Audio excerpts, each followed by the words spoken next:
online broadcast network, AFTERBUZZ TV. Over 20 million weekly downloads in over 150 countries, and your #1 source for after-show entertainment.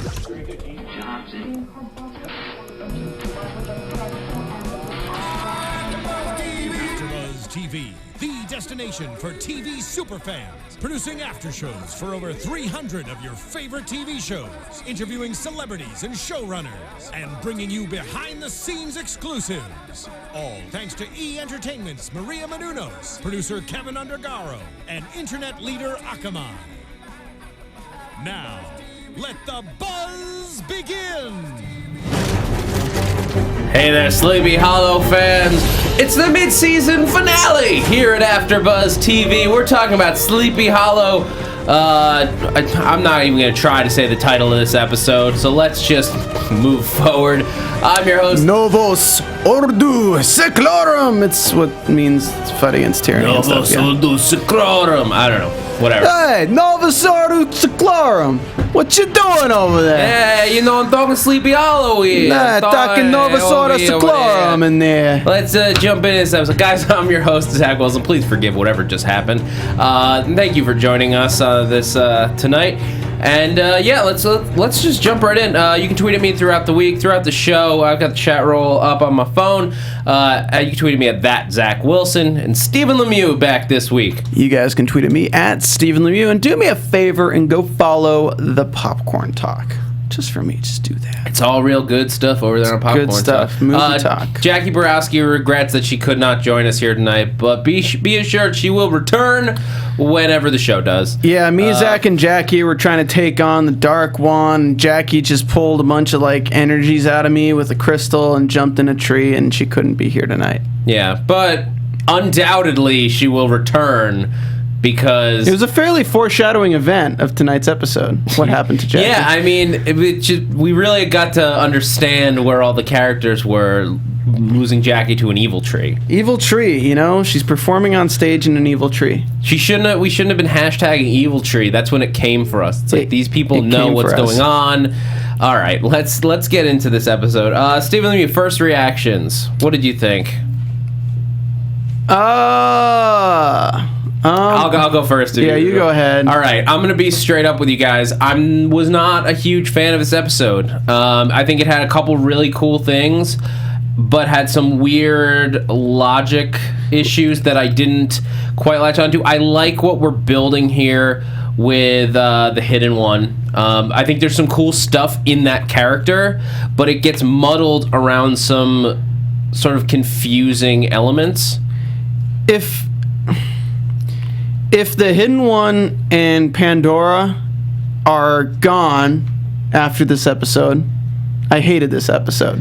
I don't think they will be. That seems way too much of a build to. That's what I would think too. Yeah. But I'm just saying that straight up. Like, if this is the last we've seen of them, and then Abby's gone, I would hate it. No, I mean, we've complained about Sleepy Hollow in the past, but they've never been one to. Darius in the chat says, "Hey guys, is Pandora still good?" Well, actually, here's the thing. All right, moving forward, she might be. Let's talk about these villains though, because here's the thing: is that this is the good version of Pandora, or sort of that I was talking about, because now we understand her goal, her and the Hidden One. We understand what the want is from them, and as villains, they sort of became a more full picture. They are ancient beings, so they knew the Earth when it was in its earliest form, in its most primitive stage. Natural. And the desire to return to that is good. That's a good, reasonable want. You're really bending it. She's not... If we're going to say that Abby and Ichabod are good... Pandora is not good. Oh, I don't mean that she's good like she's a nice person. No, I mean she's not on the good side. Okay, I was holding on to it for so long. Okay. She's not on the good side. Yeah, I will concede the point. Fair, yeah. Okay, I will concede the point, guys. Thank you, Darius, for calling me out, even though I've called myself out all season long. But Darius, would you not say that would have been an interesting turn had she been good? She's good in the way that if I say, hey, let's wipe out the human race so the Earth can flourish again, and you called me good. She's good in that way. But I'd say from your perspective, somebody who wants to kill all of humanity is probably not good. Just saying. Yeah? Yes, not good, but like I've said on this show and a number of other shows, they are beginnings of good villains because to themselves, they are the heroes of the story. And that's what makes them understandable. I get what they're doing, and I'm not even 100% against their goal. It's their methods that are wrong. But the idea of fixing the problems of the Earth, not having wiped out all the species that humans have been responsible for wiping out, that's what Ilu says, that he as soon as he comes back, he can feel the species that are gone. He can feel that the water is tainted. Fracking. Fracking. Yeah. Well, I can't swear, so no. Fracking is a thing. Fracking is a thing that kills species. So it just makes sense. Yep.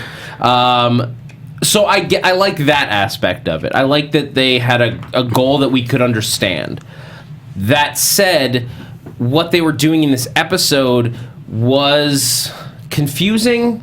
He was taking the power out of Jenny. Look, you got to take your strong female character and put her in a position where she's just getting power sucked out of her and she can't do anything. But here's the thing. Would that not have been good for Jenny? I mean, like, yeah, he's an evil, quote-unquote, god, but they're trying to get the power out of Jenny. He's getting the power out of Jenny. But then he'll be all-powerful if he gets it all. Yeah. So basically, if he had gotten all the power, it would have been like, okay, are we really going to think that this dude from the 18th century is going to be able to stand up against a god? I mean, really? Like, we're really gonna think that that's normal? But now we can say, okay, he's powerful, but he doesn't have all his god powers because those got sent back down to Hades or wherever we think he's from in the tree. Yeah, here's my issue with the whole... I also had an issue calling him a god, personally. Within the world of Sleepy Hollow, first of all, they say, this is our first god, to which... What makes him so much more... What makes him different from Moloch? What makes him different from Moloch? Like, what makes him so much more powerful than Moloch? He don't need no stinking mirrors. He needed a tree. He needed a tree, but he got his woman. His woman is the one. He didn't use no Harold from Harold and Kumar. No, I think he's different from Moloch in that it's not really a power structure. It's like Moloch is in control of these demons and he controls people and things like that. This guy Moloch rules over a whole realm. Yeah, this guy rules over the bad people. Moloch was just purgatory, all right? Moloch's like, maybe like Moloch's like jail. You spend a day in jail, you're with Moloch. You go to the Supermax facility, you're getting tapped by freaking the Dark One. The Dark... Yeah, apparently, Ilu in Sumerian... I can't remember if they said this in the episode or if it was just like what I was looking up when I was researching before we came in here, but apparently translates in Sumerian to just Dark God, which is fine, I guess. I mean, it could be referring to the dark realm that he came from, or it's racist.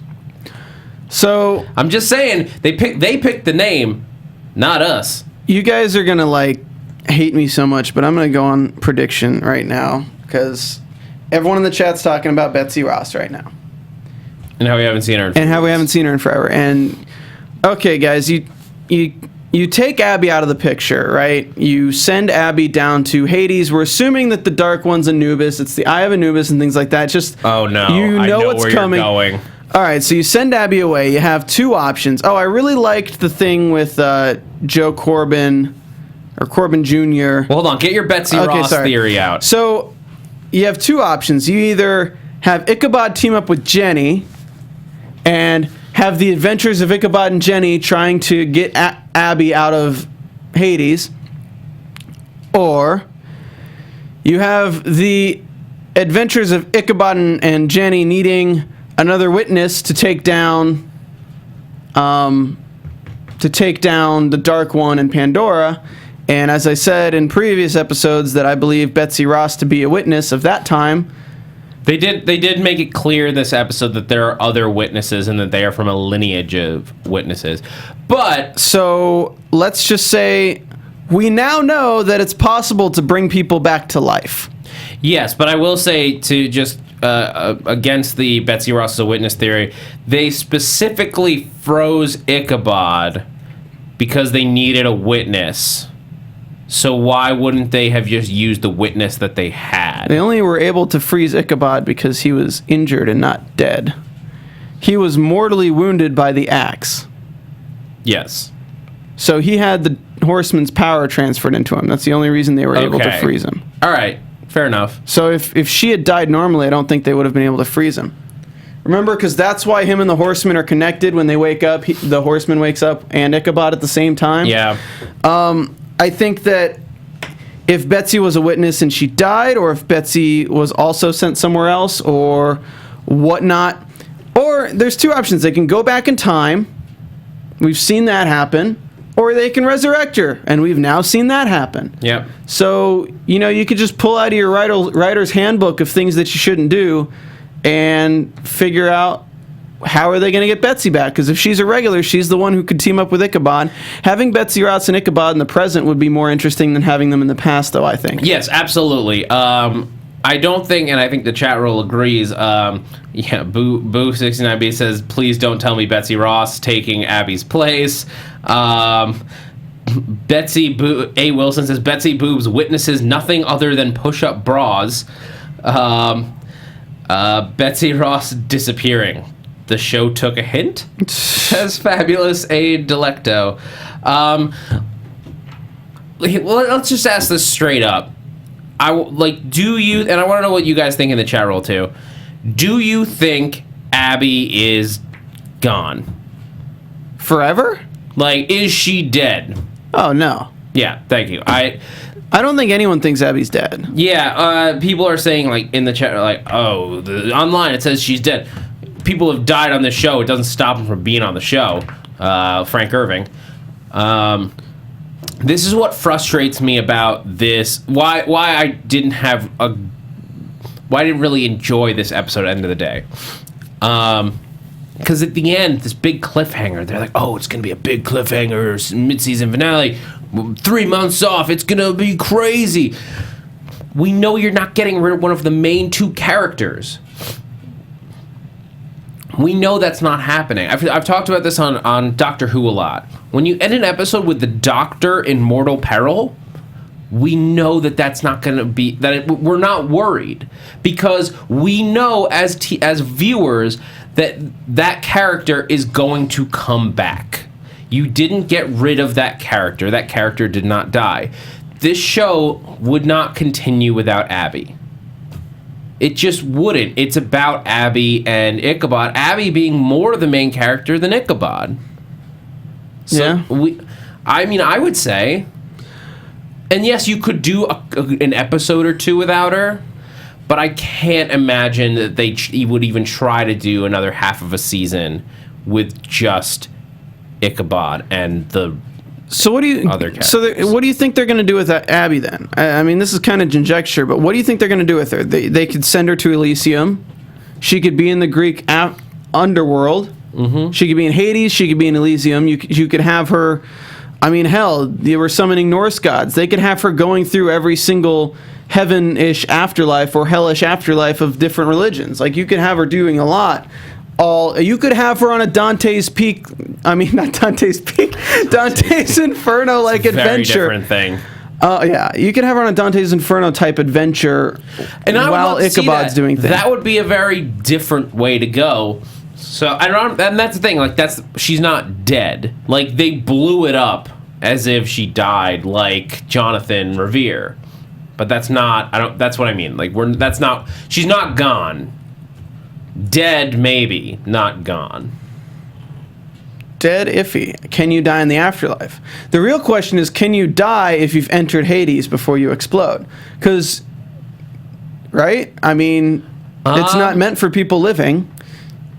That's a fair question. I mean, I guess so. If we assume that Hades or the afterlife is what is through the tree, Abby went into the underworld and then got blown up by the power of the eye.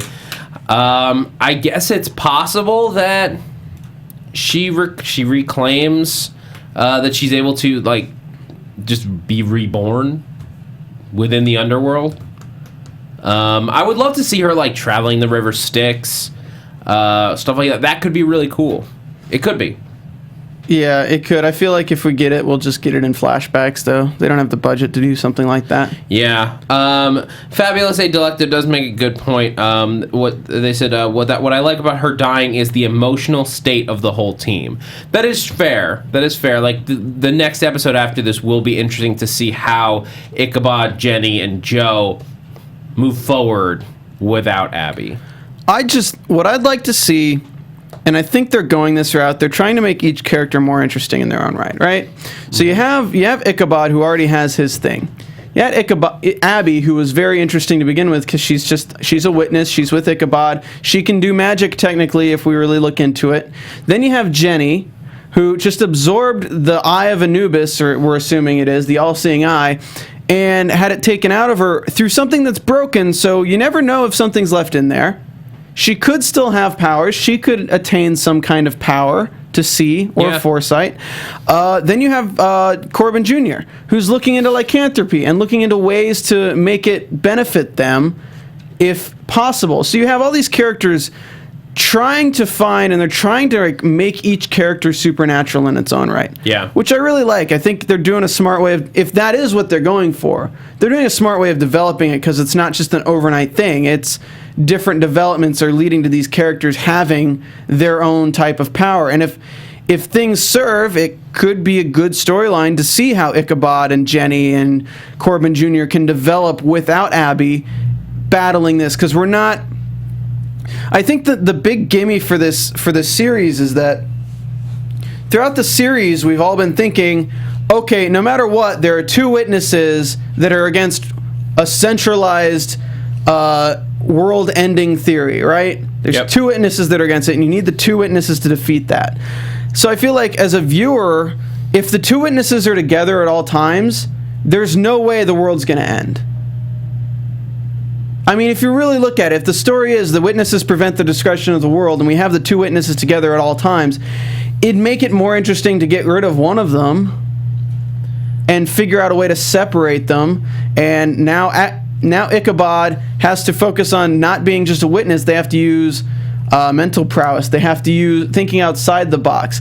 Maybe it becomes they need Corbin Jr. to actually dive into lycanthropy so they can defeat what they need to. I've been saying it all season. I would, as soon as they brought him back, I was like, it would be so interesting if he had to deal with being a Wendigo. Like, what is the postscript of that? Yeah. That would be amazing because that's a good dynamic. That's an interesting thing that the show hasn't dealt with before.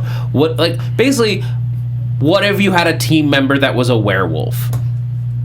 I mean, they did it on Buffy. I'm sorry, everyone that hates when we bring up Buffy, but it was good dynamic. It was a good dynamic to have, because having a teammate that you can't always control can give you very interesting aspects. You can throw him into situations where you just need a powerful person, and it doesn't matter if he's entirely like focused. You just throw him in there and make him rage until he calms down, and then you save the day. Well, you have Abby sacrificing herself for her sister, and that was nice. And I liked that we're relating it back to season 1, and as it like that not like we totally forgot that all of this stuff happened.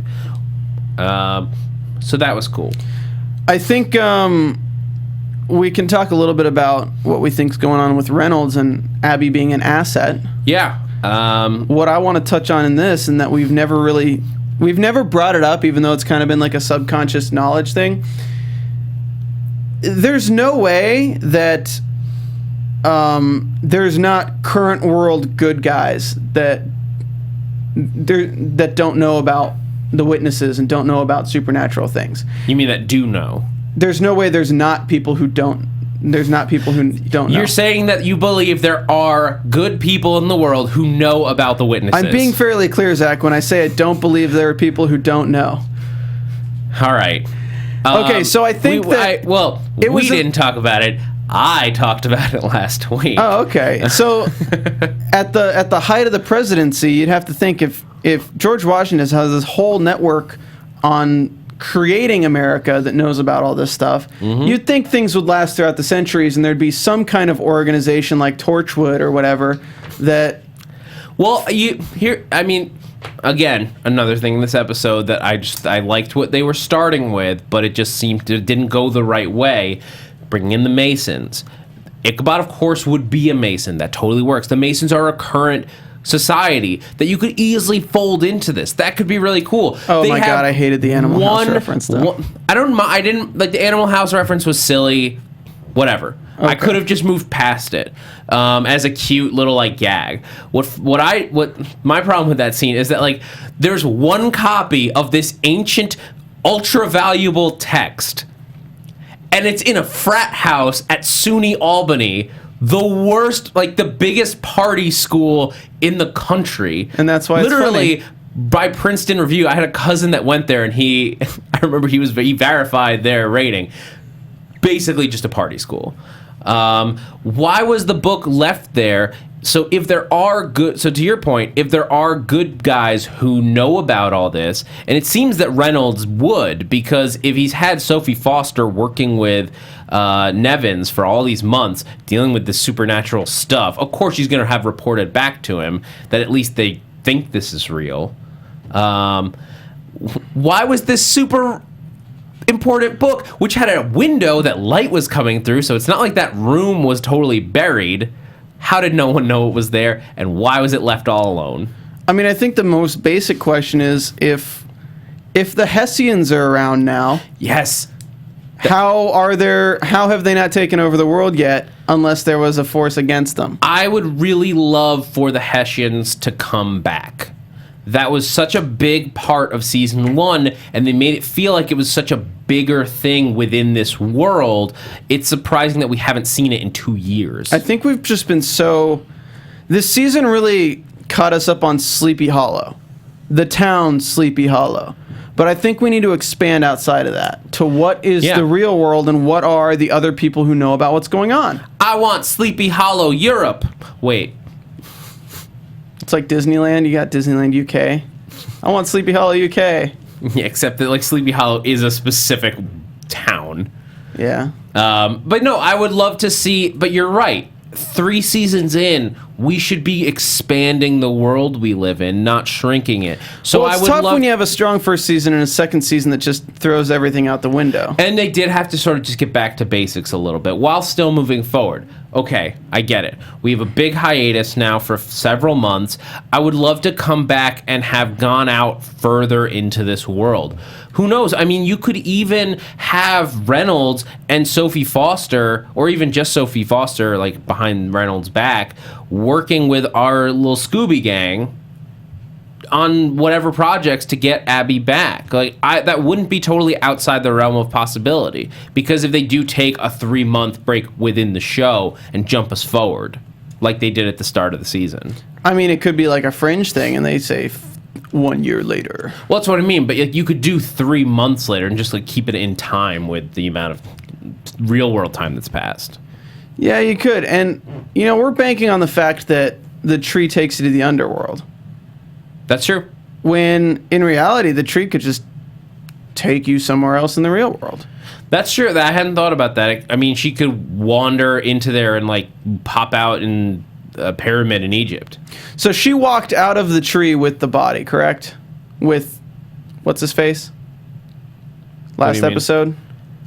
That was where where Ilu emerged from. He came out of the tree with her. He came out of the tree with Pandora, yes. Okay. Or Pandora like brought him out. I can't remember exactly if she was in the tree at the time. Either way, he came out of the tree. Got it.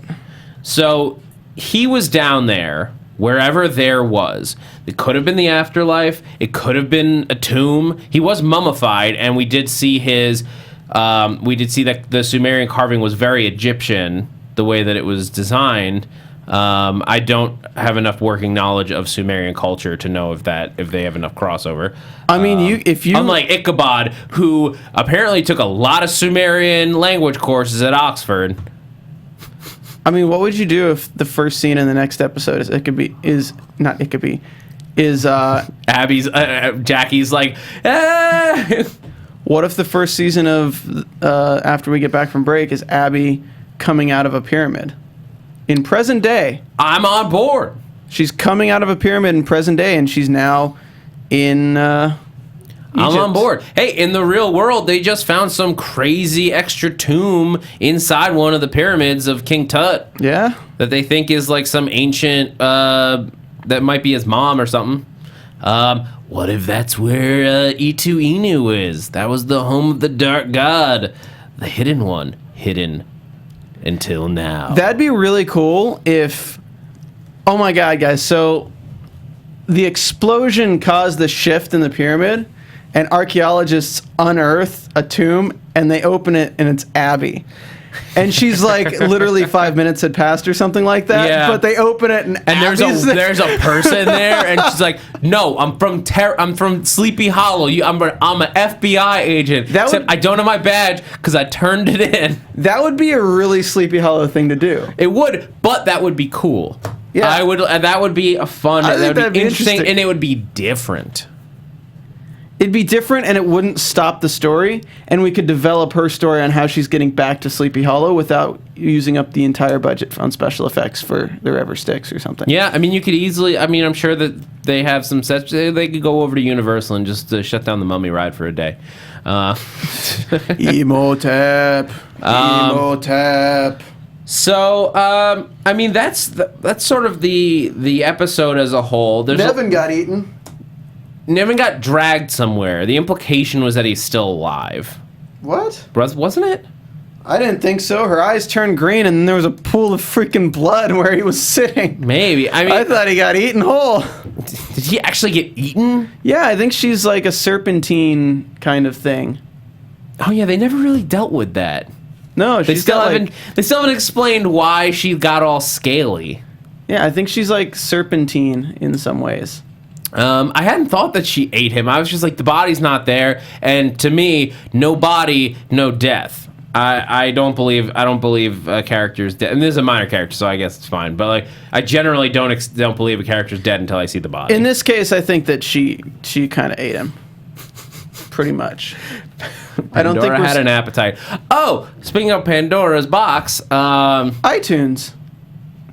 Well, I was gonna threw you off there so much. I'm sorry. Totally did. But no, might as well if you've got them up, or if you need a moment. Well, guys, speaking of Pandora's box, if you haven't already, this is your last chance in 2015 to go to iTunes, rate us 5 stars, and leave us a comment. Because if you do, what do we do for you, Zach? What do we do for you? We'll give you a shout out here on the show. We will give you a shout out here on the show. It's a truly valuable thing that you can. Did you do shout outs last week, Zach? Yes. Did you? I'll just do the one from last week anyway. One of my favorites from JRenee424. Looking forward to this after show every week. Love the host. Thank you, JRenee. We love you too in a very, very cool way. Hopefully good end to a better season by Lanaves. Oh, what's up, Lanaves? Reading your name again.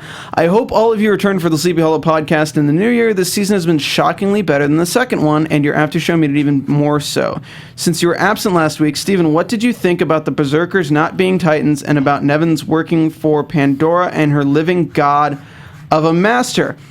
I don't think it's a master as much as it seems that way. I think it's a lover, and I think she's doing everything she wants out of love. Now that we've seen the episode, yeah. Yeah.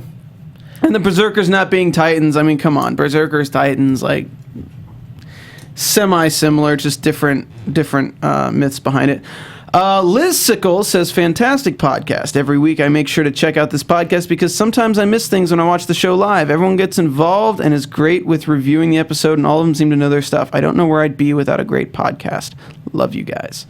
All right, that's it. Guys, we got 232 ratings and 163 consumer That's reviews. awesome. So between now and when we get back, I want to make that 170 customer reviews. So that just means 7 of you guys need to go on there, give us 5 stars, and leave us a comment. 7 more. All right. Speaking of Pandora's box.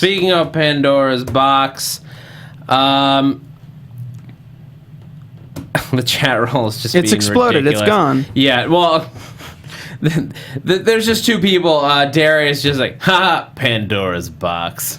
And good guy just, lol, Pandora's box. I did the same thing during the episode. But I actually thought it was really cool. Ichabod going rogue, trying to summon out of her own box. Yeah. He was reaching for Pandora's box, and she said, no, that's mine. No means no, Ichabod. Yeah, no. You don't just go into a girl's box. And start yelling at it. Hoping something will come out. Yeah. Especially in the maternity ward. Oh, you took it. I did. I just Step made it too far. less subtle. Step too far. All right. Before we get into this, Raymond, our fantastic engineer, if you could pull up the Downton Abbey theme real quick. I think that a lot of stuff escaped Pandora's box. In that moment? Well, he wasn't summoning one thing. He was just summoning anything. Well, he picked one. Didn't he pick like one spell? Yeah, I feel like he said, let's just see what comes out of here. Maybe he just didn't know. Just pull up the, Raymond, just pull up the Downton Abbey theme song. We'll get to it in a moment. Downton Abbey? Yes. He's so confused. It's okay. It'll all be okay, Raymond. Well, it won't be. It'll be horrifying. It'll be terrible, and you won't like us anymore. Yeah, but A. Wilson says Nevins used her box. He did. He did. And she was pissed. I mean, she apparently ate him because of it. So Ichabod, you think that Ichabod did summon something out of the box? We just didn't see it. Headless?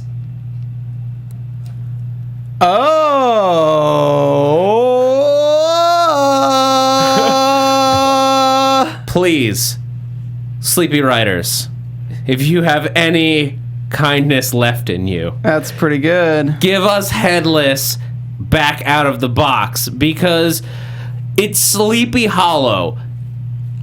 How can you do Sleepy Hollow without the Headless Horseman? The real question is, what's the only thing that can beat the Headless Horseman? 2 witnesses. Yeah? So I loved that. introduce something that could defeat both Pandora and the Dark One. Headless? Maybe. What if one revelation hits the other? Frankenstein? Well, they mentioned Benjamin Franklin. I was like, are we going to get Frankenstein again? Are we gonna get Naked Franklin? I don't want Naked Franklin. I want Franklin Stein. Can we get both? No, Zach. Jackie's going to run away again. We don't want Jackie running away with a freaking rock and going into a tree and exploding again. That's what And ending up on stage. we have to go to Egypt, Steve. That's what we're gonna have to do over the break. We're gonna have to get. I've already We're gonna been have to there. And it's not very crowdfund- safe right now. We're gonna have to crowdfund a trip to Egypt and then crowdfund an archaeological dig to find Jackie. Send your checks payable to AfterBuzz TV. Don't do that. Don't do that. Please. No. Please. Darius says Headless probably escaped and is pissed at Pandora and the Hidden One, and maybe he'll become an ally. That would be cool. That would be fun. Well, because he's not under Mollusk's control anymore. He's just, what's his face? Neil Jackson. Yeah, he's just Neil Jackson. No. Let's get Neil. Hashtag bring Neil Jackson another paycheck. Let's get him back on the show. So he comes on our show again. Yeah, I mean, look, I would. Here's the thing. Again, just going back to what is this show at its core? This show is a modern reimagining of the Sleepy Hollow, to the Legend of Sleepy Hollow tale. And expand out from there. The 2 key pieces of that story are Ichabod Crane and the Headless Horseman, and we're missing the big one right now, the Headless Horseman. So I would love to see a version of this where the Headless Horseman and Ichabod Crane are fighting on the same side to defeat evil. That would be awesome. You know, it'd be crazy is if when Abby went Abraham. when Abby went into the tree, she emerged in the Sleepy Hollow film with Johnny Depp out of that tree. Oh man. And Christopher Walken is now the other witness, so now we have Walking Abby. You know, I see we've got these two witnesses here. All right, I lost it. I went Brooklyn with it. All right. You went very Brooklyn with it. Look, from New York. What can I do? Anyway. Try not to summon the demon again. I'm going to stab you in the eye with a soldering iron. I'll have your head for breakfast. Reynolds. All right. You're not my friend. This is, you know what? I'm going to turn in my badge. While we're into some real bad accents and voices, I think it's an appropriate time for a trip my accent's pretty good. To Sleepington Abbey. Cue the music. Welcome back to one final trip to Sleepington Abbey for this, the year of our Lord 2015. This week, Miss Abby Mills was lost to a tree while her sister was saved. I heard that Miss Pandora did raised her husband out of the grave and then was baptizing him in some infected waters. I was trying to go to the tree that I live in, and a woman came out of it. Most scandalous. Scandalous. Did you hear that Mr. Joe Corbin was caught trying to summon forth his Wendigo past from out of a book? Most scandalous indeed. Most scandalous. I saw a man put another man in a gem and put that gem in a box and then blow that box up and the gem might be escaped. It might be. I'm talking about Abraham. Yeah. Music's gone. It's probably our worst one to date. That's a high order. I think the Christopher Walken guest star on Sleepington Abbey may have been a jumping the shark moment for Sleepington Abbey. Cancellation imminent. Zach, I'm gonna tell you, we're talking about Sleepy Hollow, Season 3, Episode 8.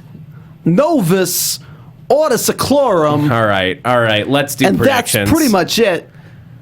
Hit the predictions. Let's. Not that we haven't been predicting the entire episode. Let's end on a strong note. I can't do that. Look, if you're gonna come down here, you're gonna talk to me about Sleepy Hollow. It's only like 20 minutes away from Brooklyn. I mean, Sleepy, the Headless Horseman, I think he's gotta go up to Brooklyn and go find some gangsters and really start some stuff. That's what Sleepy Hollow's gotta do. No, that would just be the strain. Oh, God. No. No. Let's no. Worse crossover than Bones. Somehow, that would be a worse crossover. Anyway. Yep. All right. That's the only time I've said something that would be a worse crossover than Bones. Because at least Bones has likable characters. All right, so let's talk predictions. This whole episode's been predictions. Yeah, I mean, we've already talked, guys. We've already done predictions. But we're just dragging because we're gonna miss you guys. Sum up. I think we're gonna get Headless back second half of the season. I don't think Abby is dead or even gone in the slightest bit. She will return. If not, I think we're going to get one episode. We're going to go that first episode back on February 5th, which, reminder, guys, will now be on a Friday because Fox apparently has no faith left in this show. Or they're trying to capitalize on Grimm's audience. That's the only positive explanation.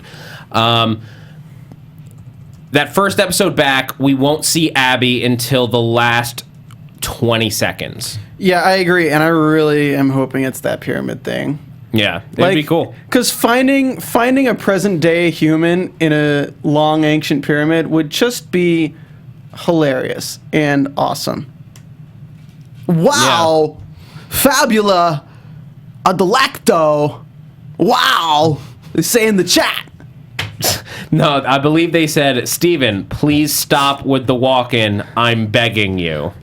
That was what the chat roll said. A 69 B's. All right. I think that's let's cue the music. I think that's going to do it for the first half of this season of Sleepy Hollow here at AfterBuzz TV. I would say that we're running out of time, but I'm walking. Thank you guys so much for joining us. For joining us all this year. Obviously, we will be back in February. Stay tuned. Follow us on Twitter and pay attention to the channel. That way you can find out exactly when we'll be taping. We're not sure with the shifted schedule. It might be Sundays, might be Mondays. We'll get back to you. We'll figure it out. Sorry we didn't do a pun jar. You could probably have bought an Xbox One with the amount of money that was put in that.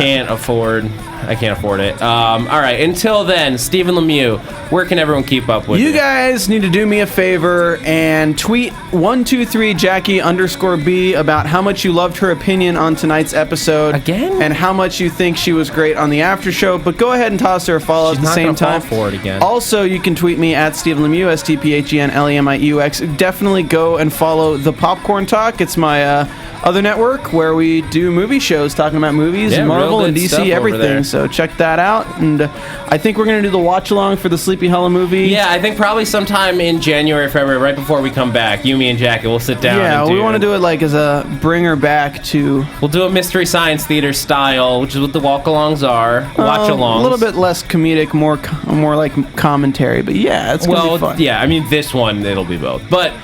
You might see us walking. No. Guys, you can follow me on Twitter and Instagram at @ZachWilson. And keep on Twitter and all that for all sorts of stuff that I'm working on, including a bunch of shows here at AfterBuzz. You can find me on Agents of S.H.I.E.L.D., Grimm, Doctor Who, and a whole bunch more. Until February, guys, I'm Zach Wilson, and thanks for geeking out with us. From executive producers Maria Menounos, Kevin Undergaro, Phil Svitek, and the entire AfterBuzz TV staff, we would like to thank you for listening to the AfterBuzz TV network. To watch or listen to other after shows and post comments or questions, be sure to visit AfterBuzzTV.com. I'm Sir Richard Wentworth, and this has been a presentation of AfterBuzz TV. Good night, sleepyheads. Till February. The views expressed herein are those of the hosts only and do not necessarily reflect the views of AfterBuzz TV or its owners or principals.